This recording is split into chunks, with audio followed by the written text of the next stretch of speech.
በነበረ በአንድ ልጁ በኢየሱስ ክርስቶስ እናምናለን ብሎ በሕፃኑ አንደበት ይናገራል። ይሄን ሲናገር አባቶች ቀድሞ ጥንት ላይ በጣም ጥንት ላይ እንዲደረግ ያስተምሩ ነበር ወይ? አዎ።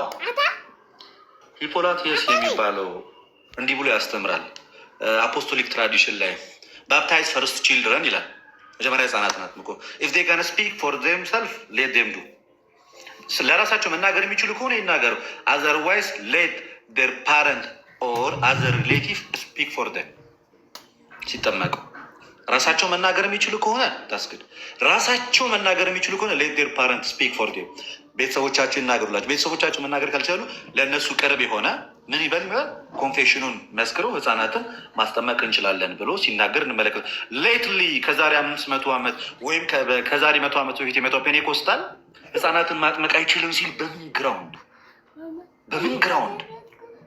ግራውንድ ጋይስ ማጅን። እንግዲህ ማርቲን ሉተር እንኳን አልተቃወመም። ሞር ዙዊንግሊያውያን ነው ይህን ነገር የሚቃወሙት።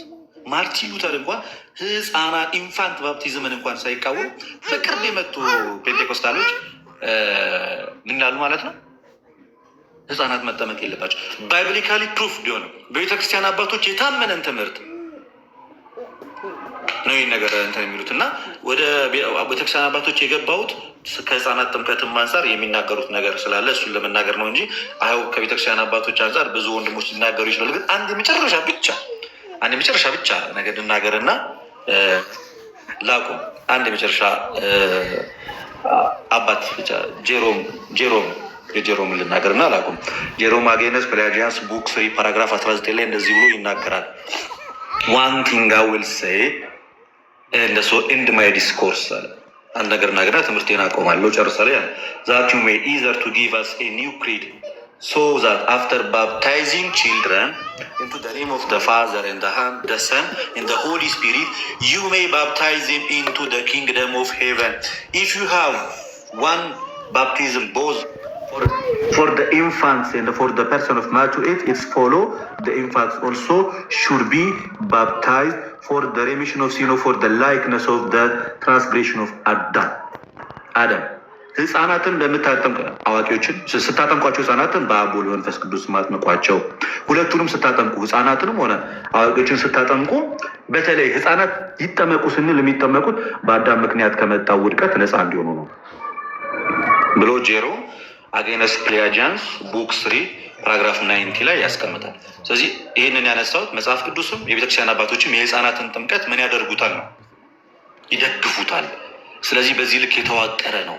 የ40 እና የ80 ኮንክሉድ ላድርገው ትምህርት እንድትይዙት አንድ ደቂቃ ካያችሁ በ40 እና በ80 ቀን የምናጠምቅበት ምሳሌያዊ ማስረጃችን ኦሪት ዘሌዋውያን ምዕራፍ 12 ቁጥር 1 ላይ ሴት ልጅ በ80 ወንድ ልጅ በ40 ቀን ወደ ቤተ መቅደስ እንደሚገቡ ተመልክተናል። እንዲህ ያንን አይተናል በብሉይ ኪዳን ስርዓት። በዛ ምክንያት ህፃናት በእናታቸው እቅፍ 40 ቀን ከቆዩ በኋላ ወደ ቤተ ክርስቲያን ሄደው ወደ ቤተ መቅደሱ የሚጨመሩት በ40 ቀናቸው ይህንን የብሉይ ኪዳን መጽሐፍ ማስረጃ በማድረግ እንደሆነ ልታውቁት ይገባል። ለሴት 80 ቀን እንደሚለው መጽሐፍ ቅዱሱ ቤተክርስቲያንም ጥምቀትና ግርዛት እንግዲህ በአዲስ ኪዳን በጥምቀት የተተካ ነው እና ልክ እንደዚህ ስታጠምቅም ታደርጋለች ማለት ነው። ሴት ህፃናትን በ80 ወንድ ህፃናትን በ40 ቀን የምታደርግበት ማስረጃቸው ይሄ ነው። የግድ ደግሞ ለመጠመቅ እምነት ነሰሰርል ያስፈልጋል ወይ? ለነማን? አስቀድመው ከክርስቲያን ወገን ላልሆኑት አዎ ማመን በጣም ግዴታ ነው። ማምነ መጠመቅ ግዴታ ግን የክርስቲያን ቤተሰብ ለሆኑትስ በእናትና በአባታቸው እምነት አስቀድሞ ጥምቀቱን ያገኛሉ። በኋላ ላይ ደግሞ ምኑን ያገኙታል? እምነቱን፣ እውቀቱን፣ ህይወቱን ደግሞ እያገኙት ይመጣሉ። ልክ አብርሃም መጀመሪያ አስቀድሞ ተገርዞ ነበር እንዴ? እግዚአብሔርን ኢንታይም ሲያገኘው አልተገረዘም። ማመን አለበት። ይሲ እሱ ካመነና እግዚአብሔር ህብረት ከተጨመረ በኋላ ልጁ ይስሐቅስ በተወለደ በ8ኛ ቀኑ ተገረዘ። ለምን? ኦሬዲ ከአማኝ ቤተሰብ ስለሆነ የተወለደው የእግዚአብሔር ሕዝብ ከተባለው ቃል ኪዳኑን ከተቀበለው ከአብርሃም ስለሆነ የተወለደው እንደዛ ሆነ። ያዕቆብም በዛው እንደዛው ነው የቀጠሉት። ሁሉም በቃ በ8 ቀናቸው ሲገረዙ ነው የሄዱት። ልክ እንደዛው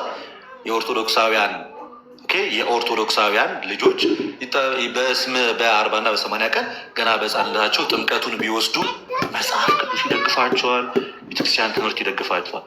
የኔ መጨረሻ ማጠቃለያ የፕሮቴስታንት ልጆች እንግዲህ ሰው ሳያምን አይድንም አይደለም የሚሉት ነሰሰሪ ማመን አለበት አይደለ? ፕሮቴስታንት ልጆች ለምሳሌ በ15 ዓመታቸው ከመጠመቃቸው በፊት በ7 ዓመቱ በ8 ዓመቱ በ9 ዓመቱ ቢሞት ምንድን ነው የሚሆነው? ሳያምን። ኦኬ እሺ፣ የፕሮቴስታንት ልጆች እስኪጠመቁ ድረስ ድርሻቸው ምንድን ነው? ኢአማኒ አክቹዋሊ ኢአማንያን ናቸው፣ ለእኛ አሁን ያልዳኑ ናቸው። በእነሱ ግን ድነናል በሚለው ኮንሴፕታቸው እንሂድና ከማመናቸው በፊት የእናንተ ልጆች ምንድን ናቸው? ምንድን የሚወጣቸው? ምንድን ተስፋቸውስ? የክርስቲያን ልጆችስ በ40 እና በ80 ቀናቸው ይጠመቃሉ። ኦኬ አትሊስት ጥምቀቱን ያገኛሉ፣ የእግዚአብሔር ልጅ ይባላሉ። የእናንተ ምንድን ነው የሚባሉት? ምንም። ከዛ አንጻር የህፃናትን ጥምቀት በዚህ መንገድ ልንመለከተው ይገባል። ያስተማረን የምክር አምላክ የተመሰገነ ይሁን። ወስብሐት ለእግዚአብሔር።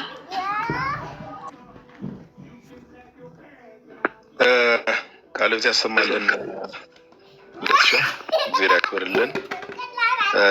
በጣም ሰፋ ባለ መልኩ ጥሩ በሆነ መልኩ ነው የህፃናት ጥምቀት ላይ እንግዲህ ቢብሊካል የሆኑ ነገሮችን ሂስቶሪካል የሆኑ ነገሮችን ደግሞ የቤተክርስቲያን አባቶችን በመጥቀስ ጭምር ከዛ ባለፈ ደግሞ ሎጂካሊ አሁን ያላችሁ ታች የምትከታተሉ ፕሮቴስታንት ወንድሞቻችን እናቶቻችን አሁን የእናንተ ልጆች መጨረሻ ላይ ያነሳው ክሪቲካል የሆነ ጥያቄ ስለሆነ የእናንተ ልጆች ለምሳሌ ዛሬ ምንድን ነው የሚባሉት? ለምሳሌ በፕሮቴስታንቱ ዓለም የድነት ትምህርት የሚባል ነገር አለ። ሰው ያንን ሳይመር የድነት ትምህርት ከተማረ በኋላ አመነ የሚባለው። አንድ የፕሮቴስታንት ልጅ በ6 ዓመቱ ቢሞት በ7 ዓመቱ ቢሞት ምንድን ነው የሚሆነው? እኔ መልስ አለኝ። እስቲ እሺ መልሱን ከሆነ እየሞከርኩ ነው።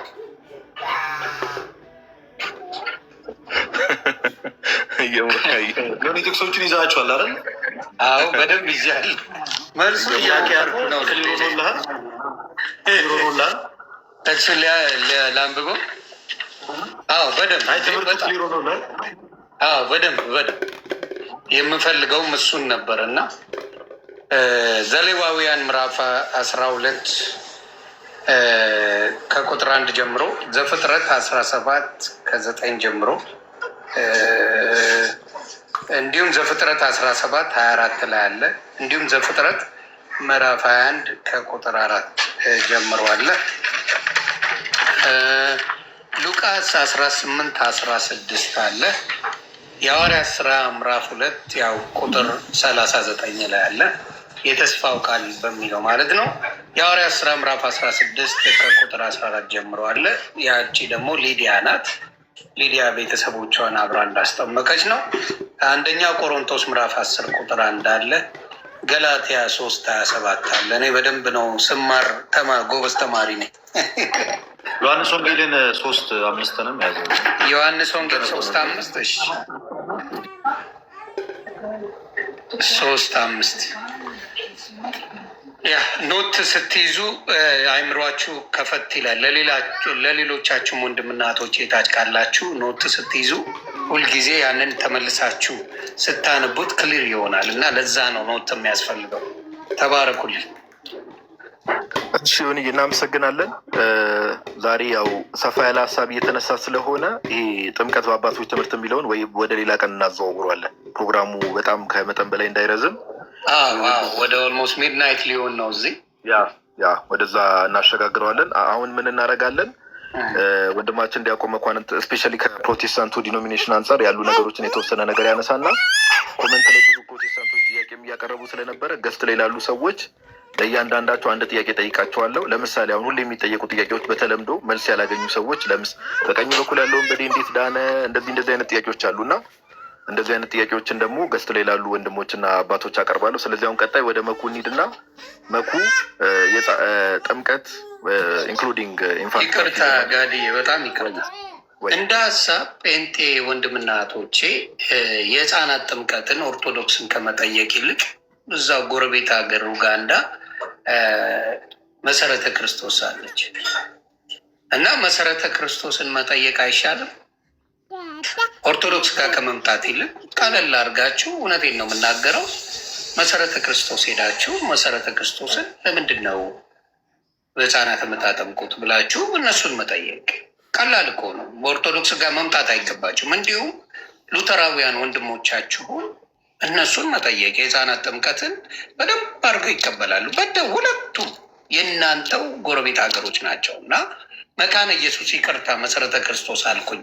መካነ ኢየሱስን በህፃናት ጥምቀት ላይ ለምን አትጠይቁም? ኦርቶዶክስ ጋር መምጣቱ ለምን አስፈለገ? ኦርቶዶክስ ጋር የሚመጣው ለምሳሌ በስግደት ጉዳይ፣ በሌላ በምልጃ ጉዳይ ምናምን ኦርቶዶክስ ጋር ነው። ምንም ችግር የለም፣ መወያየትም ይቻላል። ግን እናንተው ጋር እዛው መሰረተ ክርስቶስ ነው አይደል?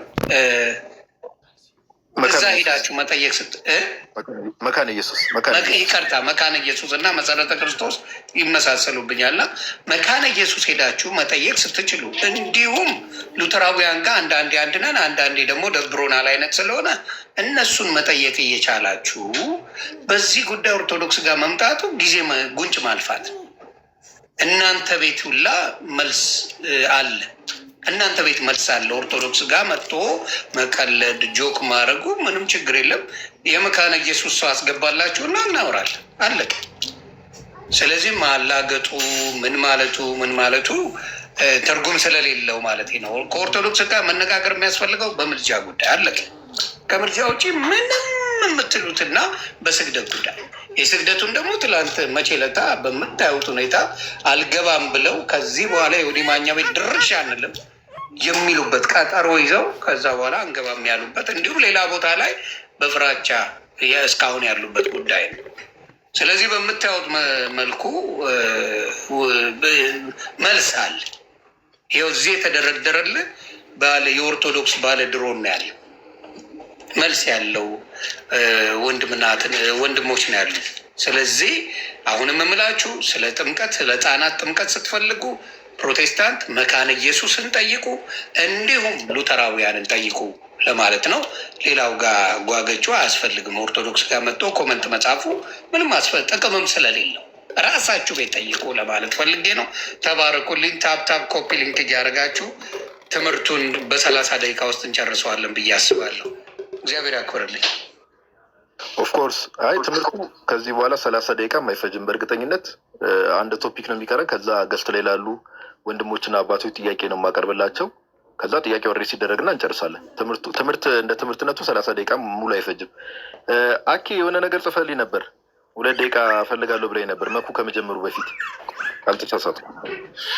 ኖ አይ አሁን ዮኒ እንትን ሲል ይሄ መካነ ኢየሱስን መጠየቅ ይቻላል እዛው እናንተ ጋርም ይህን የህፃናት ጥምቀትን የሚያምኑ ሰዎች አሉ የሚለውን ነገር ሲያነሳ በፕሮቴስታንት ውስጥ ምን ያህል የህፃናት ጥምቀት ምን ያህል እንደሚታመን ምናልባት በ1 ደቂቃ ውስጥ የተወሰነ ነገር ልበላችሁ እያስቤ ነው እንዳላደክም። ያው ከ1 ደቂቃ በላይ አልሄድም፣ ምናልባት 2 ደቂቃ በጣም ከበዛ። በፕሮቴስታንት ታሪክ ውስጥ የህፃናት ጥምቀት እንደ ቋሚ ትምህርት ነበር። ፕሮቴስታንቲዝም ልክ ሲነሳ ዋና የፕሮቴስታንቲዝም ሼፐር የሚባሉ ቅርጹን ያበጁለት መሪዎቹ አባቶች የፕሮቴስታንቲዝም አባት ተብሎ የሚጠሩ እነ ማርቲን ሉተር፣ እነ ጆን ካልቪን፣ እነ ኡልሪክ ዘዌንግሊ ሲነሱ የህፃናት ጥምቀት ቋሚ ትምህርት በሚመስል ደረጃ ነበር የሚይዙት። ምን እያልኩኝ ነው? የህፃናት ጥምቀትን የሚቃወሙ ሰዎች ሲነሱ እንደ መናፍቅ ነበር የሚያዩቸው። የህፃናት ጥምቀት በፕሮቴስታንት ውስጥ በነገራችን ላይ ፕሮቴስታንቲዝም ሲነሳ የህፃናት ጥምቀትን የሚቃወም ሰው መናፍቅ ነበረ ለነሱ። የህፃናት ጥምቀትን የሚቃወም ሰው አሁን ላይ እንደ አጋጣሚ ሆኖ የህፃናት ጥምቀትን የሚቃወሙ ፕሮቴስታንቶች እየበዙ መጥተው የተወሰነ ተጠጋግተው መቀመጥ ጀመሩ ተስማምተው እንጂ የህፃናት ጥምቀትን የሚቃወም ሰው የተወገዘ ነበር ወይም የተለየ ነበር። ህብረት እንኳን አያደርጉ። ለምሳሌ ማርቲን ሉተር ትልቁ የክርስትና ትምህርቱ ላይ ወይም ላርጅ ካቴኪዝም ላይ ማለት ነው እንዲህ ብሎ ይናገራል። እዚህ ነጥብ ላይ ይላል ስለ ህፃናት ጥምቀት ያስተማረበት ክፍል ላይ ማለት ነው ኦፍ ኢንፋንት ባፕቲዝም በተሰኘ ርዕሱ ላይ እዚህ ነጥብ ላይ ዲያብሎስ በልዩ ልዩ የእምነት ክፍሎች ዓለምን ግራ ለማጋባት ወደሚጠቀምበት ጥያቄ ማለትም የህፃናት ጥምቀት እንመጣለን ይላል። አሁን ሉተር የህፃናት ጥምቀትን ስለሚቀበል ዝቅ ብሎ እዛው ጋር የህፃናት ጥምቀት ክርስቶስን ደስ የሚያሰኝ መሆኑ ይላል በራሱ በክርስቶስ ስራ በበቂ ሁኔታ ተረጋግጧል። እግዚአብሔር እንደዚህ በህፃንነታቸው የተጠመቁትን ብዙዎችን ቀድሷቸዋል፣ መንፈስ ቅዱስንም ሰጥቷቸዋል ይላል። አሁን ይህንን እንዲህ ብሎ የሚናገረው ዶክተር ማርቲን ሉተር ነው፣ የፕሮቴስታንቲዝም አባት ማለት ነው። የህፃናት ጥምቀት ስህተት ነው ውሸት ነው ብሎ የተነሱትን ሰዎች ምን ብሎ ነው የገለጻቸው? ዲያብሎስ በልዩ ልዩ የእምነት ክፍሎች ዓለምን ግራ ለማጋባት የሚጠቀምበት ጥያቄ ነው። የጥያቄ ነው የህፃናት ጥምቀት ውሸት ነው የሚለው ጥያቄ እንዲህ የሚነሳው ጥያቄ የዲያብሎስ ግራ ማጋቢያ ጥያቄ ነው ብሎት ነበር ያለፈው አባታቸው፣ የፕሮቴስታንቲዝም አባት ተብሎ የሚጠራው ማርቲን ሉተር። ዘዊንግሊን ደግሞ ሰዱት። አሁን ዘዊንግሊ ጥምቀት አያድንም ብሎ የተነሳ የመጀመሪያው ሰው ነው። በዚህ በጣም በክፉ የተጠናወተው ሰው ብዬ ማስበው ሰው ነው ዘዊንግሊ ከታላቅ ይቅርታ ጋር በመጽሐፍ ቅዱስ በአባቶች በሁሉም ዘንድ የታመነውን ጥምቀት ለድህነት መሆኑን የካደ ሰው ነው። የመጀመሪያው ሰው በፕሮቴስታንት ውስጥ እንኳን ማለት ነው ዘዊንግሊ። ግን ምንም እንኳን ጥምቀት ለድህነት መሆኑን ቢክድ እንኳን የህፃናት ጥምቀት ላይ ስጠይቁት ግን ከመጽሐፍ ቅዱሱ ጋርም ከታሪክ ጋርም ተስማምቶ ኧረ አዎ ጥምቀት ለድህነት ባይሆንም ህፃናት ግን ኧረ መጠመቅ አለባቸው ነው የሚለው። ህፃናት መጠመቅ እንደውም የህፃናት ጥምቀትን የሚቃወሙትን አናባፕቲስቶችን ካታ ባፕቲስት ይላቸው ነበረ። እነዚህ ጸረ ጥምቀት እያለ ይናገራቸው ነበር። እና ሰሌክትድ ወርክስ ኦፍ ዘዊንግሊ ላይ እንዲህ የሚል ቃል አለ። ግዝረት በጥንቶቹ መኖሩ ይላል። ግዝረት በጥንቶቹ ማለት በአይሁዳውያን ዘንድ ማለት ነው መኖሩ በእኛ ዘንድ ካለው ጥምቀት ጋር ተመሳሳይ ነው። ያኛው ያ ግዝረት ማለት ነው ለህፃናት የተሰጠ እንደሆነ ሁሉ ጥምቀትም ለህፃናት ሊፈጸም ይገባል ይላል። ይህ ዘዊንግሊ ነው። ጆን ካልቪንንም ውሰዱት። ጆን ካልቪን የካልቪኒስቶች አባት ማለት ነው። ጆን ካልቪን እርሱም ልክ እንደዚሁ የህፃናት ጥምቀትን የሚቃወሙ ሰዎችን ይህ ጥያቄው ይህ ክርክሩ የሚነሳው ከመናፍስት እንደሆነ በማሳየት እንዲህ ይላል። ኢንስቲትዩትስ ኦፍ ክርስቲያን ሪሊጅን መጽሐፉ ላይ 4ኛው መጽሐፍ 16ኛው ምዕራፍ የመጀመሪያው ሴክሽን ላይ በዚህ ዘመን አንዳንድ ተቅበዝባዥ መናፍስት ይላል። ልክ አሁን ጆን ካልቪን ነው። በዚህ ዘመን አንዳንድ ተቅበዝባዥ መናፍስት በህፃናት ጥምቀት ምክንያት ቤተክርስቲያንን ክፉኛ አውከዋል እና መረበሻቸውንም አላቋረጡምና እንዲህ ያለውን እብደታቸውን ለመግታት እዚህ ጉዳይ ላይ አጋዥ ነገር ከመጨመር መቆጠብ አልችልም ይላል። እና ማን አለ? አንዳንድ ተቅበዝባዥ መናፍስት የህፃናት ጥምቀትን የሚቃወሙ። አሁን እኛ ሀገር ፔንቴ በዝቶ ነው አጋጣሚ ከፕሮቴስታንቱም የፔንቴኮስታሉ እየበዛ ስለመጣ ዶሚኔት ነገር እያደረገ ስለሆነ በቃ የህፃናት ጥምቀት የምርም በፕሮቴስታንት ውስጥ የሚቀር አስመስሎ አሳዩት እንጂ እነዚህ ሰዎች ምን እንዳሉትም አሁን ላይ ጆን ካልቪንም እንደተናገረው አንዳንድ ተቅበዝባዥ መናፍስት ነው የሚለው ፋናቲክ ስፒሪትስ አይነት ነገር በህፃናት ጥምቀት ምክንያት ቤተክርስቲያንን ክፉኛ አውከዋል እና መረበሻቸውንም አላቋረጡም እና እንዲህ ያለውን እብደታቸውን ይላል እንዲህ ያለውን እብደታቸውን ለመግታት እዚህ ጉዳይ ላይም አጋዥ ነገር ከመጨመር መቆጠብ አልችልም ይላል። አሁን እነዚህ ትልልቅ አሁን የጠቀስኳቸው ማርቲን ሉተር፣ ጆን ካልቪን፣ ዘዊንግሊ እነዚህ ትልልቅ የፕሮቴስታንቲዝም አባት የሚባሉ ናቸው። በዓለም አቀፍ ደረጃ የሚታወቁ ናቸው። የፕሮቴስታንቲዝም ሼፐር የሚባሉ ናቸው። ከነዚህ ከግለሰቦች ውጭ ግን በቤተ እምነት ደረጃ የወጡ የእምነት መግለጫዎች አሉ። የእምነት መግለጫ በቃ እምነታችን አቋማችን ይሄ ነው ተብሎ ይወጣ በጣም ትልልቅ በጣም የተከበሩ የእምነት መግለጫዎች ማለት ነው። ብዙዎቹ የህፃናት ጥምቀትን የሚደግፉ ናቸው። ለምሳሌ የኦግስበርጉ የእምነት መግለጫ ላይ እንዲህ የሚል ቃል አለ። ጥምቀትን በተመለከተ የእግዚአብሔር ጸጋ በጥምቀት የሚሰጥ በመሆኑ ለድህነት አስፈላጊ ነው ካለ በኋላ ስለዚህ ህፃናት መጠመቅ ይገባቸዋል ሲሉ ያስተምራሉ ማለት ያስቀምጣል። ህፃናት በጥምቀት ለእግዚአብሔር በሚቀርቡበት ጊዜ የእግዚአብሔር ጸጋ ተካፋዮች ይሆናሉ። የህፃናት ጥምቀት የማይቀበሉትንና ህፃናት ያለ ጥምቀት ይድናሉ የሚሉትን ደግሞ ዳግም አጥማቂያንን ይቃወማሉ ይላል። አሁን ጴንጤዎችን ማለት ነው። በአሁንኛው ዘመን እንየው ካልን ጴንጤዎችን ይቃወማሉ ይላል የኦግስበርጉ የእምነት መግለጫ። እና ማን የሉትራን ነው። የኦግስበርጉ የእምነት መግለጫ የሉትራን ነው። የቴትራፖሊታን የእምነት መግለጫ የመጀመሪያው የሄልቬቲክ ወይም የስዊዘርላንዱ ማለት ነው የእምነት መግለጫ፣ የቤልጂኩ የእምነት መግለጫ፣ የዌስት ሚኒስተር የእምነት መግለጫ። እነዚህ ሁሉ የእምነት መግለጫዎች ታላላቆቹ እነዚህ ናቸው። ሁሉም የህፃናት ጥምቀትን ይቀበላሉ። ስለዚህ አሁን ቅርብ ሰዓት ላይ እየገነነ የመጣ የሀሰት ትምህርት ነው የህፃናት ጥምቀትን የመካድ ጉዳይ። ቅድም ግን ያው ማን ነው ልደት እንዳለው ነው። በቃ ጌታችን ለአዋቂዎች ብቻ ነው ወይ የመጣው ነው እኮ እንዴ? ለህፃናት አልመጣም። ጌታ ኢየሱስ ለህፃናትም ነው የመጣው። እነዚህ ጴንጤዎች እኮ አሁን ሳያስቡት ይሄ በካልቪኒስቶቹ ዘንድ ያለው ኢየሱስ ለዓለም ሁሉ አልሞተም ለተወሰኑት ነው ለተመረጡት ነው የሞተው የሚባለው ትምህርት በእነሱ ውስጥም አለ። ክርስቶስ የሞተው ለአዋቂ ብቻ ነው ያስብላል። እንዴ ለህፃናት ሞቶላቸው አልሞተላቸው? ታዲያ ህፃናት እንዴት አድርገው ያንን የክርስቶስን የማዳን ስራ እንዴት ያገኙት? በተሰጠው በዚህ በቅዱስ ሚስጥር በኩል እኮ ካልሆነ በስተቀር በጥምቀቱ በኩል ካልሆነ በስተቀር በሚስጥራት በኩል ካልሆነ በስተቀር የአእምሮ ህሙማንንም እኮ ማንሳት እንችላለን። የአእምሮ ህሙማንስ እሺ ለምሳሌ ማመን የማይችሉ ከሆነ እነሱ አይድኑም ማለት ነው። በቃ በእነዚህ ሰዎች አስተምህሩ ኖ በሚስጥራቱ በኩል እግዚአብሔር ጸጋውን ያካፍላል። ስለዚህም እግዚአብሔር ልጆች ያደርጋቸዋል ነው። ስለዛ ክርስቶስ የመጣው ለአዋቂዎች ብቻ ሳይሆን ለህፃናትም ነው። ቆየን ቃሌት ያሰማልን። አኪ ወንድማችን አኪ ያደረገው ምንድነው? ታች ያላችሁ ሰዎች ያስተዋላችሁ ሰዎች ኢቨን ዋናዎቹ ፕሮቴስታንት ሼፐሮች ወይ እነዚህ ማጅስትሪያል ሪፎርመርስ የሚባሉ አሉ እና በእነሱ ዘንድ ሁላ የህፃናት ጥምቀት ተቀባይነት እንደነበረው ኢቨን ሁላ የህፃናት ጥምቀትን የሚቃወሙ ሰዎችን አሁን በዚህ ዘመን ቢኖሩ እንደሚያወግዙ የተለያዩ ኮንፌሽኖችን አንስቶ ሲያሳየን ነበር እና ያው ፕሮቴስታንቶች የእምነት ጀማሪያችሁን ብትመለከቱ መልካም ነው የአኬ የመጨረሻ መልእክት ጠቅለልስ አደረገው እና እንደዛ ነው። ሜቢ ዮኒ የምትጨምረው ነገር ካለ ድል ስጥ ለአንተ፣ ካልሆነ ወደ ጥቅሱን ድገምልን ስላሉኝ ጋዲ እሱን ልንገራቸው። ጥቅሱን ከመጀመሪያው ጀምሮ ከህፃናት ጥምቀት ጀምሮ ልንገራችሁ። ዘፍጥረት 17:9 እስከ 11 ያለው፣ ዘፍጥረት 17:24 አለ፣ ዘፍጥረት 21:4 አለ፣ ኦሪት ዘሌዋውያን ምዕራፍ 12 ቁጥር 1 አለ፣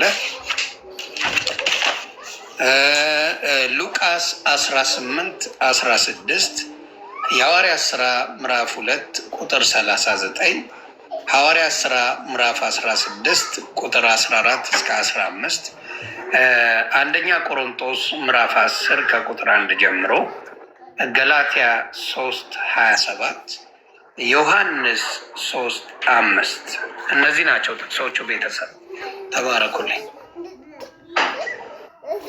እሺ ዮኒዬ እናመሰግናለን። ዛሬ ያው በዋናነት የተነሱ ሀሳቦችን ጀስት ሪፍሬዝ ላድርግና ገስት ላይ ለተቀመጡ በተለይ ያው ዲያቆን መኳንንትና መምህር ኤፍሬምም ስላላወሩ ለእነሱ ጥያቄ ጠይቃቸውና እዛ ጥያቄ ላይ ሪፍሌክት አድርገው እነሱ ወደ ማጠቃለያው የምንሄድ ይሆናል ማለት ነው። ታች ያላችሁ ሰዎች ዛሬ ምንድን የተማማር ነው ከተባለ ጠቅለል ባለ መልኩ ዮኒ ጋም ለሊት ስለሆነ ኦልሞስት 2 ሰዓት ሆኖናል ትምህርቱንም ከጀመርን እና ጥምቀት ለድነት ነው ወይስ አይደለም፣ ጥምቀት ጸጋን ያሰጣል ወይስ አያሰጥም የሚሉ ነገሮችን በሰፊው በመጽሐፍ ቅዱስ በደንብ ተማምረናል። በሰፊው ኢንክሉዲንግ ኢንፋንት ባፕቲዝም የህፃናት ጥምቀትንም ጨምሮ እና በጣም ብዙ ማስረጃዎች በወንድሞች ቀርቧል። ብዙ ትንተናዎች፣ ብዙ ማብራሪያዎች ተሰጥተዋል እና ማብራሪያ የሰጣችሁን ያስተማራችሁን ወንድሞች ሁላችሁንም ቃለ ሕይወት ያሰማልን ማለት ፈልጋለሁ። ወንድማችን ዮኒንም እናመሰግናለን። 4000 ምናምን ሰው ቁጭ ብሎ እግዚአብሔርን ቃል እንዲማር ምክንያት ስለሆንክም እናመሰግናለን። እግዚአብሔር ያክብርልን። አሁን ጥያቄዎች ጠይቃለሁ። መጀመሪያ ዲያቆን መኳንንት አንድ ጥያቄ ልጠይቅና እዛ ጥያቄ ላይ ሪፍሌክት እንድታደርግ እፈልጋለሁ። ሁሌ የሚነሳ ጥያቄ አለና ብዙ ጊዜ ኦፍኮርስ መልስ ተሰጥቶበታል፣ ግን ሁሌም አዳዲስ ሰዎች ስለሚመጡ ኮመንት ላይም ፕሮቴስታንቶች ሲጽፉ ስላየው ነው እና በቀኝ በኩል ያለው ወንበዴ እዚህ ሉቃስ ወንጌል ምዕራፍ 23 ላይ ያለው ማለት ነው ጌታችን ኢየሱስ እነሆ ዛሬ ከኔ ጋር በገነት ትኖራለህ ብሎ የነገረው በቀኝ በኩል ያለው ወንበዴ ሳይጠመቅ እንዴት ዳነ? በእምነት ብቻ ነው የዳነው ብለው ጥምቀት ለድነት አይደለም የሚለውን ትምህርት ለመቃወም ያነሳሉ እና ይሄንን ክፍል እንዴት ነው እኛ ኦርቶዶክሳዊ የምንረዳው? ለዚህ ጥያቄ ምንድን ነው መልሳችን? ዲያቆን መኳንንት ወደ አንተ ልምጣ። እሺ፣ እግዚአብሔር ይስጥል፣ ቃሉት ያሰማልን ሁላችሁ። ዮኒም እግዚአብሔር ያክብርልን። በጣም ይህ ሁሉ ህዝብ ተሰብስቦ መማሩ ለእኛ ትልቅ ነገር ነው። በነገራችን ላይ በአንድም በሌላም እና የተነሳው ጥያቄ አለ። እውነት ለመናገር ያው ፕሮቴስታንቶች ማስረጃ እንግዲህ ብዙ አሳይቷል ብዬ ያስባለሁ። ወንድሞቼም በደንብ ነው ያሳዩት ምን ያህል እንደማያምኑት። ቅድም እውነት ለመናገር አኬም ሜንሽን አድርጎታል። በተለይ ህፃናት ጥምቀት ላይ የሚገርም የሆነ ቃል በቃል መሰረተ ክርስቶስን ያወግዛሉ። ቃል በቃል አናባፕቲስቶችን ሜንሽን አድርጎ ማለት ነው ሉተር ሜንሽን አድርጎ ያወግዛቸዋል። የህፃናት ጥምቀት የማይቀበሉትን እናወግዛቸዋለን ነው የሚለው ቃል በቃል። ይሄንን በግልጽ ኦዝበርግ ኮንቬንሽን 9 ላይ በደንብ በግልጽ ነው ያስቀመጡት ማለት ነው። ዘ ኮንደም ዘ አናባፕቲስት እና ብዙዎቹ አይቀበሉም። እና ይሄንን ለዚህ ደግሞ አሁን የተጠየቀው ጥያቄ አለ። ምንድነው በቀኙ የተሰቀለ? ሁሉ ጊዜ ጥያቄ ትቀርባለች። እንዲህ በቀኙ የተሰቀለ ተቀኝት አረ ይህንን ሰው አስቀምጡት እንላለን። እና ግን ምንድነው ፖይንቱ? መጀመሪያ ላይ አሁን በቀኙ የተሰቀለው በዚህ አይነት ሲቹዌሽን ውስጥ ከመጀመሪያው ይጠየቃል። ጥምቀት ወርደ ካልተጠመቅ ይባላል አይባልም። ከጀምሮ ማለት ስቃይ ላይ ያለው ለደቂቃዎች እና ለመጨረሻ ሰዓት ላይ አንድ ሰው ሊሞት ላለን ሰው አይ ካልተጠመቀ ካልወረድክ አይባልም። እንደዚህ አይነት ቤተክርስቲያንም የላትም። እብር ራሱ አሁን ላይ አንድ ሰው ሚጥና ጣር ላይ ሆኖ ሊሞት ላለ ሰው ናካ ካልተጠመቅ እናንተን አይባልም ማለት ነው። የመጀመሪያው። ወደ ሁለተኛው ነጥብ ስንሄድ አሁን ጌታችን ኢየሱስ ክርስቶስ ጥምቀትን ሰጥቷል። በቀላሉ እኮ እንትን ማድረግ ይቻላል። ጥምቀት መቼ ነው የተሰጠው? ሞቶ ከመነሳቱ በፊት የሆነ ይችን ያዝ፣ ሞቶ ከመነሳቱ በፊት ነው ወይስ ደግሞ ሞቶ ከተነሳ በኋላ ነው ጥምቀትን ለድህነት አድርጎ ጌታ ኢየሱስ ክርስቶስ የሰጠው? ዛስ ፖይንት። ይሄንን ጠይቋቸው። በነገራችን ላይ ጌታ ኢየሱስ ክርስቶስ ጥምቀትን የሰጠው የጥምቀት ትርጉም ተምሯቸዋል። ጥምቀት ማለት አንድ ሰው ከክርስቶስ ጋራ ሞቶ መነሳት ነው። ከክርስቶስ ጋር ምን ማድረግ ነው? ሞቶ መነሳት ነው። ከእሱ ጋር ይሞታል፣ አዲስ ማንነት ይዞ ይወጣል። ክርስቶስ በዛን ታይም ላይ ጥምቀትን አልሰጠን። ሂዱ ወደ አሕዛብ ሂዱ፣ በአብ በወልድ በመንፈስ ቅዱስ አጥምቋቸው ብሎ አልሰጠን። በማቴዎስ ወንጌል ምዕራፍ 28 ቁጥር 19 ላይ የተጠቀሰው ማቴዎስ ወንጌል ምዕራፍ 28 ቁጥር 19 ላይ በመጨረሻው ምዕራፉ ላይ ጌታ ኢየሱስ ክርስቶስ ሊያርግ ሲል ነው ይህንን መልእክት የሰጠው ማለት ነው። ስለዚህ ያንን ሰው ማለትም ጌታ ኢየሱስ ክርስቶስ ከመስጠቱ በፊት ይህንን ጥምቀት ከመስጠቱ በፊት ሞቶ ከመነሳቱ በፊት ስለሆነ ይሄ ሰው አይጠየቅም ማለት ነው። አይጠየቅም። ካልተጠመቅ አይባልም። ሌላ እስቲ ነጥብ በዚሁ ላይ ራሱ ላንሳ እና ያለ መንፈስ ቅዱስ መዳን ይቻላል ማለት ያለ መንፈስ ቅዱስ መዳን ይቻላል ይሆን? አንድ ሰው ካለ ጌታ ኢየሱስ ክርስቶስ መቼ ነው መንፈስ ቅዱስ እንኳን ለቤተ ክርስቲያን የላከው ብለን ብንጠይቅ ለቤተ ክርስቲያን መቼ አርጎ ካረገ በኋላ የቤተ ክርስቲያን ውልደት ነው የተደረገ። በዓለ ሃምሳ ላይ መንፈስ ቅዱስን ያን የላከው። ስለዚህ ይህ ሰው ቀኝ የተሰቀለው መንፈስ ቅዱስን አልተቀበለም፣ ለዚህ እንዴት ዳነ ልንል ነው? ያለ መንፈስ ኖ ኤክሰፕሽናል ዌዎች አሉ ማለት ነው። ኤክሴፕሽናል ብለን የምናስቀምጣቸው አሉ። አሁን ላይ ራሱ በቤተ ክርስቲያን ውስጥ ማለት ነው በእኛ አስተምህሮ ምንድን ነው ማንሳት ያለብን? ኤክሰፕሽናሎች ሊኖሩ ይችላሉ። አንድ ሰው አመነ፣ ለምሳሌ አመነ፣ ወዲያው ባመነ ቅጽበት ሜቢ መስዋዕት ሊሆን ይችላል። በነገራችን ላይ የድሮ ነገስታት ምን ያደርጋሉ መሰለ? ለምሳሌ ቅዱስ ጊዮርጊስ በተሰየፈ ጊዜ፣ በጣም መከራ በተቀበለ ጊዜ፣ በጣም ቅዱሳን በሚቀበሉበት ሰዓት ላይ ሰዎቹ ያንን አይቶ ተአምራትን አይቶ ወዲያው ያምናሉ። ሲያምኑ እንዴት ነው የምታምኑት ብሎ ወዲያው ነው በሴፍ እንትን የሚያደርጓቸው መስዋዕት የሚያደርጋቸው፣ ከዛ ይገሏቸዋል። እነዛ ሰዎች አይ አሁን አልዳናችሁ ቤተ ክርስቲያን ትላለች አትልም። ሰማዕት ናቸው፣ ስለ ክርስቶስ የሞቱ ናቸው። አልተጠመቁም፣ ስለዚህ ጥምቀቱ ነው አትልም። ትምህርቱ እንደ ትምህርት አንድ ሰው ተጠምቆ መዳን አለበት፣ አምኖ ይጠመቃል፣ ይድናል። ይሄ ትምህርት ነው፣ አስተምህሮ ነው። ኤክሰፕሽናል ወዮች እንደዚህ አይነት ነገር ቢመጡ ያድናል ብሎ እምነቱን እኮ ተቀብሎታል፣ አምኖታል። ግን ሁኔታዎችና ጊዜ ስለወሰነው እኛ እዚህ ጋር አንፈርድም። ጌታ ኢየሱስ ክርስቶስ ድህነትን ይሰጣቸዋል። ለምን? እምነታቸው በልባቸው ስላለ። በቀኝ በኩል የተሰቀለን በተደጋጋሚ እንደዚህ ስታነሱ እና ብዙ ጊዜ ማለት እንደዚህ በቃ ከአሁን በኋላ አቁሙት።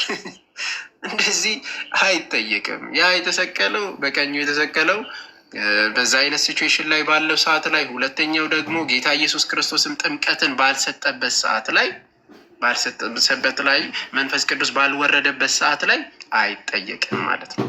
እና ይቆየን። ቢ ቃልት መጠየቅ ትችላለህ። ቃልት ያሰማል ሆን እያልኩ ዲያቆን መኩ በጣም ጥሩ አድርገን ያብራራው። በአጭሩ ምንድን ነው ዲያቆን መኩ ያለን በታች ያላችሁ ሰዎች ጥምቀት ማለት ቀደም ወንድሞች እንዳብራሩት ከክርስቶስ ኢየሱስ ሞትና ትንሣኤ ጋር መተባበር ነው። ስርዓቱ ራሱ ይሄ ስርዓት ራሱ ኢፌክቲቭ የሆነው ጌታችን ኢየሱስ ሞትን ድል አድርጎ ከተነሳ በኋላ ነው። ስለዚህ በቀኝ በኩል የተሰቀለ ወንበዴ ስለ እሱ ስናወራ ጥምቀት ስርዓቱ ራሱ በጊዜው አልተሰጠም። ከዛ ባለፈ ደግሞ ኤክሴፕሽናሊ እንደዚህ የሞት አፋፍ ላይ ያሉ ሰዎችን እንደው ከመስቀል ላይ ወርደ ከሆነ ነገር ውስጥ ወጥተህ ካልተጠመቅ አትልም ቤተክርስቲያን። ኦኬ ኤክሰፕሽናል ኬዞች አሉ። ከዚህ አንጻሩ ነገሩን የምንረዳው ለማለት ያክል ነው። መመሪያ ፍሬ መጨረሻ ላይ ባጠቃልሉ ይሻላል መሰለኝ። አባትም ስለሆኑ መጨረሻ ላይ ጠቅለል አድርጎ ሀሳቡን የሚሉትንም ነገር ብሎ ቢያጠቃሉ መልካም ይመስለኛል። እሺ ዮሐዴ አለ አለው አንድ ደግሞ ሌላ የሚነሳ ሀሳብ አንደኛ ቆሮንቶስ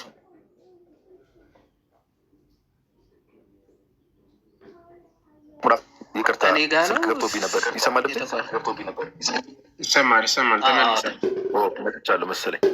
እና አንደኛ ቆሮንቶስ ምዕራፍ 1 ቁጥር 17 ላይ ብዙ ጊዜ ያው ጥምቀት ለድነት አይደለም ብዙም አስፈላጊ አይደለም ለማለት ሐዋርያው ቅዱስ ጳውሎስ የተናገረውን አንድ ቃል ይናገራሉ። አንደኛ ቆሮንቶስ ምዕራፍ 1 ቁጥር 17 ላይ ክርስቶስ ላጠምቅ አላከኝም ወንጌል ልሰብክ እንጂ ብሎ ቅዱስ ጳውሎስ ተናግረዋል። እና ይህንን ነገር እስቲ ከክፍሉ አንጻር ኮንቴክስቱን ጠብቀን እንዴት ነው የምንረዳው? ክፍሉስ የሚለው የምር ጥምቀት አስፈላጊ አይደለም እያለ ነው ወይ ቅዱስ ጳውሎስ የሚለውን ነገር ዮሐዴ ሀሳብ ስጥበት። ኦኬ እሺ፣ ሁላችሁንም ቃል ያሰማልን። ያው በአጭሩ እንትን ለማለት ብዙ ጊዜ አውዱን ያላነበቡ ሰዎች ስለሆነ ይችን ክፍል ዝም ብለው የሚጠቅሷት በአጭሩ ክፍሉን ብቻ ካነበበ ሰው ራሱ ሊመልሰው ራሱ የሚችል ሀሳብ ነው። እንደውም ሰው ምን ያክል ጥምቀት ድህነትን እንደሚሰጥ ወይም ደግሞ ጥምቀት ራሱ ለድህነት መሆኑ የሚናገር ክፍል እንደሆነ የሚረዳበት ክፍል ነው። አንደኛ ቆሮንቶስ ምዕራፍ 17 ከመድረሳችን በፊት ከላይ ጀምረን ከ13 ጀምሮ ማንበብ የግድ ያስፈልጋል። ማለት አንደኛ ቆሮንቶስ ምዕራፍ 1 ከቁጥር 13 ምን ብሎ ይጀምራል? ክርስቶስ ተከፍሏልን? ጳውሎስ ስለ እናንተ ተሰቀለን? ወይስ በጳውሎስ ስም ተጠመቃችሁን? ብሎ ነው የሚጀምረው። ይሄን ያላቸው ከምን አንጻር ነው? አስቀድሞ ቁጥር 12 ላይ በቆሮንቶስ ክርስቲያኖች መካከል መከፋፈል ተጀመረ። ምን መከፋፈል ተጀመረ? እኔ የጳውሎስ ነኝ፣ እኔ የኬፋ ነኝ፣ እኔ አጵሎስ ነኝ እያሉ መከፋፈል ጀመሩ። ኦኬ። ስለዚህ ሐዋርያ ቅዱስ ጳውሎስ ምን አለ? ይህንም አንዳንዶቹ የጳውሎስ አንዳንዶቹ የኬፋ እኔ ደግሞ የአጵሎስ ነኝ ማለት ሲጀምሩ እንዴት የጳውሎስ ትላላችሁ? እንዴት የአጵሎስ ትላላችሁ? እንዴት የኬፋ ነን ትላላችሁ? ይልና ምክንያቱም ክርስቶስ ተከፍሏል ወይ? አልተከፈለም። ጳውሎስስ ስለ እናንተ ተሰቅለዋል ወይ ይላል። ኦኬ። የጳውሎስ ነኝ ስትሉ ጳውሎስ ስለ እናንተ ተሰቅሎላችኋል? አልተሰቀለም። ስለዚህ የጳውሎስ ልትሆኑ አትችሉም ነው የሐዋርያ ቅዱስ ጳውሎስ ሀሳብ አይደል? እንዴት የጳውሎስ ነኝ ትላላችሁ? የኬፋ ነኝ የሚሉት እንዴት የኬፋ ነኝ ትላላችሁ? ኬፋ ስለ እናንተ ተሰቅሏል? አልተሰቀለም ነው መልሱ። ጳውሎስስ ስለ እናንተ ተሰቅሏል? አልተሰቀለም። ከዛ ሐዋርያ ቅዱስ ጳውሎስ ቀጥሎ ምን ይላል? ወይስ በጳውሎስ ስም ተጠመቃችሁን ይላል። ኦኬ። በጳውሎስ ስምስ ተጠምቃችኋል? አይደለም፣ በክርስቶስ ኢየሱስ ስም ነው የተጠመቅነው።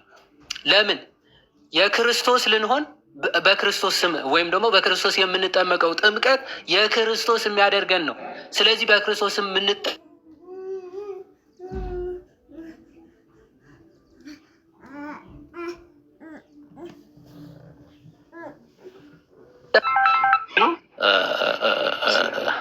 ሶሪ ተመልሻለሁ። ያ ኦኬ። ስለዚህ ሐዋርያ ቅዱስ ጳውሎስ ምን አለ? በእኔ ስም አልተጠመቃችሁ። በእኔ ስም ብትጠመቁ አዎ የእኔ ትሆኑ ነበር። ጥምቀቱ ግን በክርስቶስ። ስለዚህ የክርስቶስ ናችሁ። ክርስቶስ ነው ለእናንተ የተሰቀለው አደለ? ቀድም ምን ብለን ነበረ? ሮሜ ምዕራፍ 6 ከክርስቶስ ሞት፣ ከክርስቶስ ስቅለት፣ ከክርስቶስ ትንሣኤ ጋር አንድ የምንሆነው በጥምቀት ነው ብሏል አደለ ሐዋርያ ቅዱስ ጳውሎስ። ስለዚህ ክርስቶስ ለእናንተ ነው የተሰቀለው። ክርስቶስ ነው ለእናንተ የተሰቀለው። ስለዚህ በክርስቶስም ነው የምትጠመቁት። ከክርስቶስ ጋር ነው አንድ የምትሆኑት። ስለዚህ የማናችሁ ነው? የክርስቶስ ናችሁ። በጥምቀት የክርስቶስ ነው የምትሆኑት። ልክ ማቴዎስ ወንጌል ምዕራፍ 28 ከቁጥር 19 ላይ በግልጽ ክርስቶስ ምን አለ ለሐዋርያቶቹ ሲያዛቸው? እመለሳለሁ ወደዚህ ክፍል። ማቴዎስ 28 19 ላይ በግልጽ ሲናገር እንግዲህ ሂዱና አሕዛብን ሁሉ በአብ በወልድና በመንፈስ ቅዱስ ስም እያጠመቃችኋቸው ያዘዝኳችሁን ሁሉ እንዲጠብቁ እያስተማራችኋቸው አለ ደቀ መዛሙርት አድርጓቸው ይላል። ደቀ መዝሙር ማለት የክርስቶስ መሆን ማለት ነው። ይህ በተለያዩ የመጽሐፍ ቅዱስ ክፍሎች የእኔ ደቀ መዝሙር ለመሆን የሚፈልግ ብሎ ማቴዎስ ወንጌል የሚገልጸውን፣ ሉቃስ ደግሞ የእኔ ሊሆን የሚወድ ቢኖር ኦኬ መስቀሉን ተሸክሞ ይከተለኛል። ደቀ መዝሙር የክርስቶስ መሆን ማለት ነው።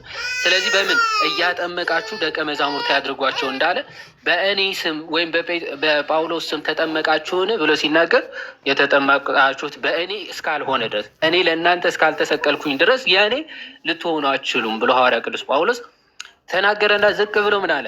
14 ላይ በስሜ እንደተጠመቃችሁ ማንም እንዳይል። ኦኬ በጳውሎስ ስም ተጠመቅን ማንም እንዳይል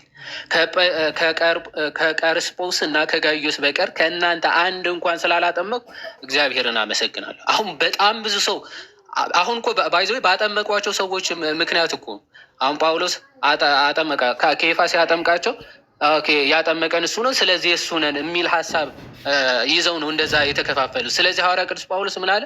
እኔ ከቀርስጶስ እና ከጋይዮስ በስተቀር ሌላ እንኳን አላጠመቅኩም። ስላላጠመቅኩ እግዚአብሔርን አመሰግናለሁ። ብዙ አጥምቄ ቢሆን ብዙዎቹ የጳውሎስ ነን ብለው እንትን የተሳሳተ መረዳት ውስጥ በገቡ ነበር ማለት ነው። ስለዚህ ብዙ ሰው ባለማጥመቄ እግዚአብሔርን አመሰግናለሁ ይልና የእስጢፋኖስንም ቤተሰቦች ደግሞ አጥምቄያለሁ፣ ጨምሬ ሌላ አጥምቄ እንደሆነ አላውቅም ይላል። ስለዚህ ሌላ ብዙ አጥምቄ እንደሆነ አላውቅም ሐዋርያ ቅዱስ ጳውሎስ ጥቂት ነው ያጠመቅኩት ማለት ነው። ጥቂት ነው ያጠመቅኩት። ስለዚህ ብዙ ባለማጥመቅ እግዚአብሔርን አመሰግናለሁ ካለ በኋላ ለማጥመቅ ክርስቶስ አላከኝምና ወንጌልን ልሰብክ እንጂ የክርስቶስ መስቀል ከንቱ እንዳይሆን በቃል ጥበብ አይደለም ብሎ ሐዋርያ ቅዱስ ጳውሎስ ይናገራል። ስለዚህ ይህችን ፓርት ነው የሚይዟል። ለማጥመቅ ክርስቶስ አላከኝምና ወንጌልን ልሰብክ እንጂ ብሎ ሲናገር፣ ስለዚህ አይ ጥምቀት ባያስፈልግ ነው።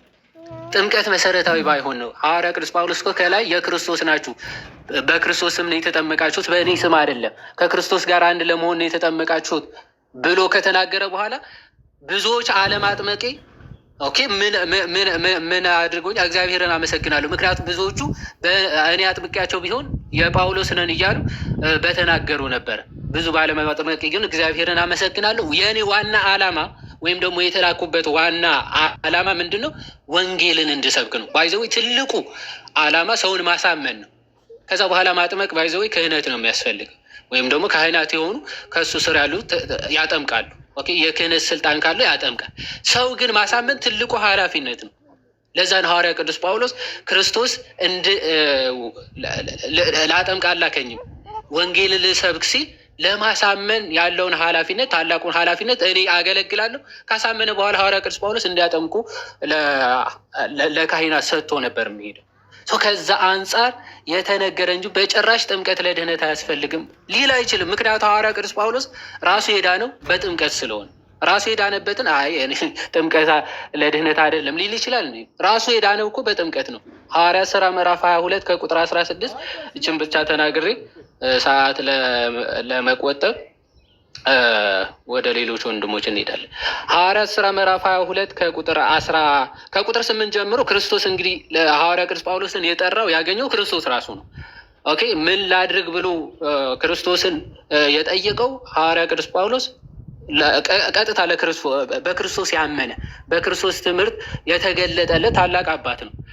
ክርስቶስን ማግኘቱና ኦኬ ከክርስቶስ ጋር ተገናኝቶ መገለጡ ግን የኃጢአት ስርየትን መዳንን አላስገኘለት። ኦኬ አላስገኘለት። ይህንን ያገኘው መቼ ነው? ምን ላድርግ ብሎ ክርስቶስን ሲጠይቀው ወደ ደማስቆ ሂድ፣ ሐናንያ የሚባል ሰው ታገኛለህ። ኦኬ አመነ። ስለዚህ ትልቁ ኃላፊነት ክህነት ያለው ሰው ጋር ሄዶ መጠመቅ ነው። ኦኬ ልክ ሐዋርያ ቅዱስ ጳውሎስ እንዳለ ያሳምናል ሐዋርያ ቅዱስ ጳውሎስ። ከዛ በኋላ ካህናት ያጠምቃሉ። ልክ ጌታችን ሐዋርያ ቅዱስ ጳውሎስን አሳመነው። ከዛ ግን ወዴት ነው የሚልከው? ወደ ካህን ወደ ሐናንያ ማለት ዘንድ ቁጥር 16 ላይ ምን ይላል? አምኖ ከተመለሰ በኋላ ሐናንያ ምን ይለዋል? አሁንስ ለምን ትዘገያለህ? ተነሳና ስሙን እየጠራህ ተጠመቅ፣ ከኃጢአትህም ታጠብ ይላል። ሐዋርያ ቅዱስ ጳውሎስ ከኃጢአቱ የታጠበው ተነስቶ ሲጠመቅ ነው ማለት ነው። ሳይጠመቅ በፊት የኃጢአት ስርየት አላገኝም። ስለዚህ ምን አለው ሐናንያ? ተነሳ ስሙን እየጠራህ ተጠመቅ፣ ከኃጢአትህም ታጠባል። ስለዚህ ጳውሎስ የኃጢአት ስርየትን ያገኘበት እንደው አስፈላጊ አይደለም፣ ለድህነት አስፈላጊ አይደለም ጥምቀት ብሎ በጭራሽ ሊናገር አይችልም። ስብሐት ለእግዚአብሔር። ቴሪያ ክብርልን ዮሐዴ ቃሌው ሲያሰማልን ብሮስኪ በጣም ጥሩ አድርገን የመለስከው ሀሳቡ ግልጽ ነው። እዛ ክፍል ላይ ከአገልግሎት አንጻር ስለሆነ ነው። ዮኒ የምትለው ነገር ካለ ወደ አንተ ልምጣና አንተ ከተናገርክ በኋላ መምህር ኤፍሬም የተነሱ ሀሳቦችን አንስተው አጠር አድርገው ያድርጉት። ምክንያቱም ሰዓት አንፈጅም ብለኝ አልፏል። ራሱ እንዳልኩ በተቻለ መጠን ብዙ ነገር እንደውም ብዙ ቶፒኮችን ያው ቅድም እንዳልኩም በጣም ብዙ ቶፒኮችን እንደውም ቀናንሽ ነው እዚህ ላይ ራሱ የደረስ ነው እና 3 ሰዓት ተጠቅመናል። ስለዚህ የማቴዎስ ወንጌል ምዕራፍ 28 ቁጥር 19 አጠር አድርገው በ5 ደቂቃ ውስጥ ቢጨርሱልኝ ደስ ይለኛል። አንደኛ ቆሮንቶስ ምዕራፍ 1 ቁጥር 17 አለ። እንዲሁም ቁጥር 1 ከ13 እስከ 17 ይቅርታ። ማቴዎስ 28 ቅድም ብየዋለሁ 19 አለ። የሐዋርያት ሥራ ምዕራፍ 22 ቁጥር 8 ጀምሮ እኔ ያለው ይሄ ነው። እንግዲህ ተባረኩልኝ። እሺ ዮኒዬ እናመሰግናለን። እግዚአብሔር ያክብርልን። እሺ መምህር ኤፍሬም ካሉ ያው ዮኒ ጋም ስለመሸ በቃ የመጨረሻውን ሀሳብ አሁን 11 ሰዓት 5 ደቂቃ ይወሰዱና በቃ እናጠቃለው። ላይቭን ዮኒም ስለደከመው ሰሞኑንም ተከታታይ ማታ እየገባ ስለሆነ ያጠቃሉልን አባታችን። እሺ በጣም ግሩም ወንድሞች ቃለ ሕይወት ያሰማልን። ወንድም ዮኒ ቁጭ ብለህ ስለምትማር እናመሰግናለን። የቀጣይ ቀን ሰው ይበለን። በጣም ጥሩ ትምህርት ነበረ። መልካም ጊዜ።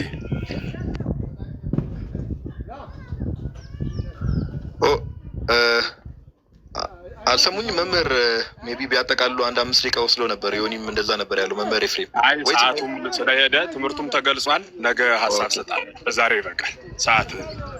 እሺ በቃ እንደዛ ከሆነ መልካም። ሁላችሁም ወንድሞች ቃለ ሕይወት ያሰማልን። ዮኒ ሜቢ ለማሰረጊያ ያክል በቃ አንድ መዝሙር ሜቢ አንተ ያስተዋልከውንም ነገር የምትለው ካለ፣ ካልሆነም ግን ደግሞ አንድ መዝሙር ክፈትና በቃ በመዝሙር እናሳርገው ፕሮግራሙ። ያ ደስ እኔ ምንድነው እግዚአብሔር ይባርካችሁ። በመጀመሪያ ደረጃ ጥምቀት የማያድን ከሆነ ለምን ይጠመቃል? ትልቁ ጥያቄ ነው። ጥምቀት የማያስፈልግ ከሆነ ሕፃን ሆንክ አዋቂ ሆንክ ምን ያስፈልጋል? ድኛለሁ ላለ ሰው ጥምቀትም ሆነ ሌላ ነገሩ ኤክስትራ። ስለዚህ ላልዳንን ሰዎች እንጂ ጥምቀቱም ቅዱስ ቁርባኑም ለዳነ ሰው ምንም የሚያስፈልገው ነገር የለም እና ለምን እንደሚያደርጉት ራሱ ግራ ይገባኛል።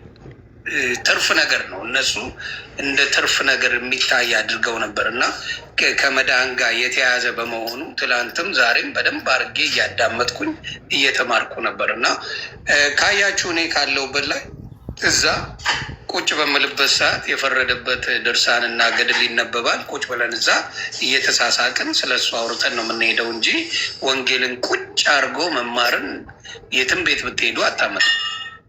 ሁልጊዜ ብታዩን ዛሬ ስንማር ትላንትም ስንማር ከዛ በፊትም ስንማር ከትላንት ወዲያም ካያችሁ ትምህርታዊ ነገር ትምህርቶች እንጂ ፎከስ የተደረገው ሞር እንደዚህ ናቸው የሚለው ላይ ስላልሆነ ትምህርቱ እየገባኝ 3 ቀን ባልሞላው ጊዜ ውስጥ ትልልቅ የወንጌል ትልቅ የተባሉትን ወንጌላት እየተማርኩ ነው እና እጅግ በዛ ደስ ብሎኛል።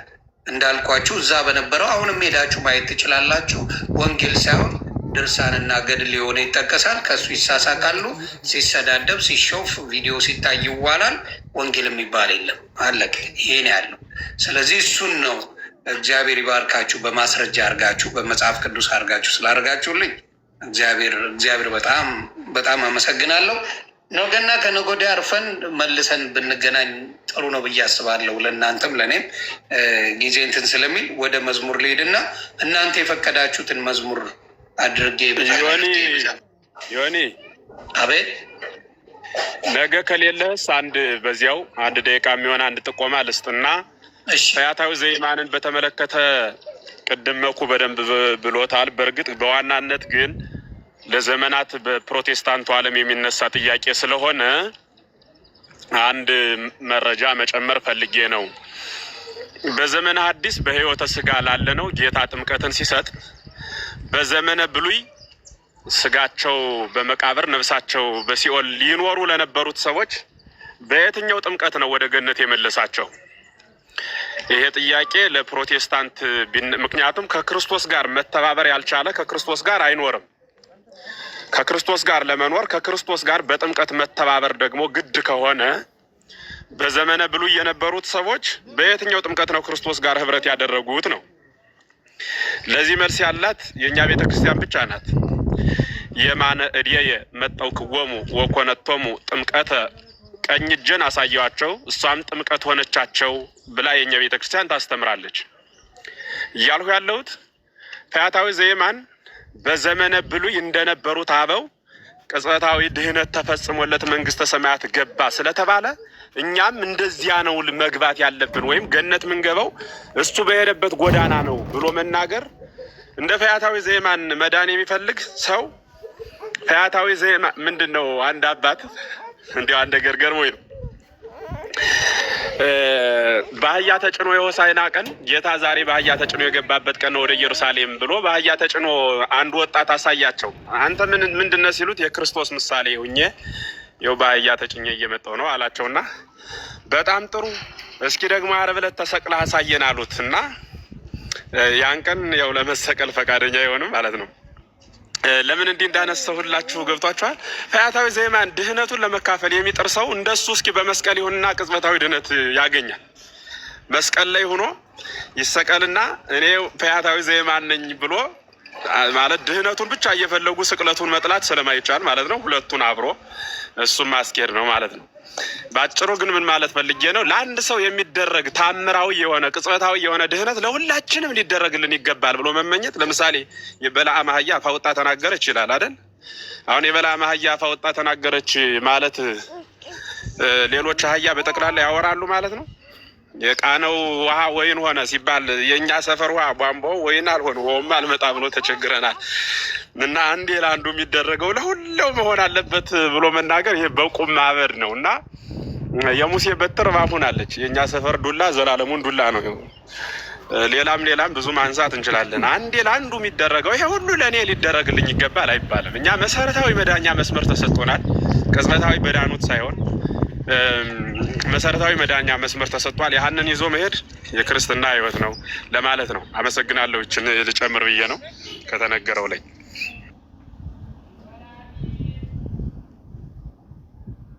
እግዚአብሔር ያክብርልን መምህር ኤፍሬም፣ እናመሰግናለን አባታችን። እሺ ዮኒ፣ በቃ ወደ አንተ ልምጣና አንድ መዝሙር ይከፈትና አንተ ጋር ምሳስል ምንም እዚህ ጋር አለ ጌታዬ ደም ግባት አልባ የሚል አለ። ነፍሴ ሆይ የሚለው እግዚአብሔር የይልማ መዝሙር ጾም ላይም ስለሆነን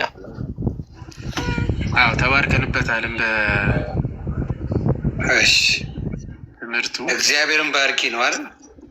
ነፍሴ አገኘሁት።